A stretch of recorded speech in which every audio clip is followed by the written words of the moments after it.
외국인 범죄자들이 살인 같은 강력 범죄를 저지르고도 유유히 출국하는 일이 잇따르고 있습니다. 금융기관이 협조를 하지 못하는 주말에는 신분 확인이 어렵기 때문입니다.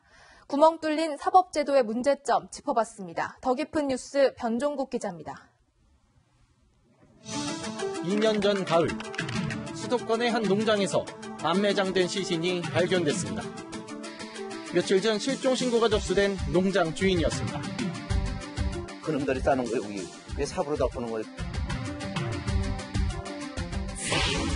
6일 전인 실종 신고 당일, 경찰은 돈을 노린 범행으로 판단하고 용의자 파악을 위해 농장 주인의 통장 거래 내역을 확인하기로 했습니다. 그러나 막상 계좌 추적이 시작된 건 영장이 발부된 지 사흘이나 지난 뒤였습니다. 그렇다면 이 3일이라는 시간 동안 도대체 무슨 일이 벌어졌을까요? 계좌 압수수색 영장은 실종 신고 다음 날인 27일 발부됐지만 추석 연휴가 문제였습니다. 은행이 문을 닫는 바람에 계좌 내역 확인을 못한 겁니다. 연휴 때는 집행해달라고 요청을 못했던 거죠. 연휴 기간 아예 쉬니까. 아예 전화도 안 받고. 주말에 근무를 저희가 안 하죠. 그 절차를 할 수 있는 사람들이 주말에 항상 대기해야 되느냐. 경찰은 연휴가 지난 뒤에야 계좌 내역을 확인했고 우즈베키스탄인 2명이 돈을 빼낸 사실을 파악했습니다. 하지만 이미 한국을 떠난 뒤였습니다. 데리고 난 다음에 바로 가게 됐던 거예요. 이게 상당히 아까운 사건 얘기예요. 용의자들이 현지 경찰에 붙잡힌 건 11달 이상이 지난 뒤였습니다. 캄캄한 새벽, 야근을 끝내고 귀가하던 28살 최모 씨. 외국인과 시비가 붙었다는 후배의 전화를 받고 달려갑니다. 그런데 싸움을 말리던 최 씨는 외국인이 휘두른 흉기에 찔려 숨졌습니다. 용의자가 남긴 유일한 단서는 범행 직전 현금 인출기를 사용했다는 것. 하지만 이번에도 계좌 추적에 발목이 잡혔습니다. 역시 주말이 문제였습니다.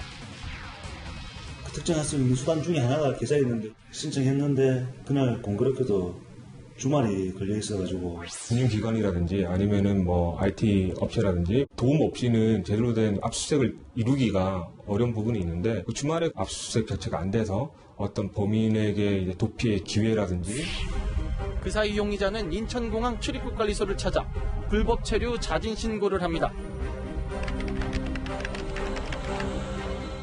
불법 체류자는 곧바로 출국시켜주는 제도를 악용한 겁니다.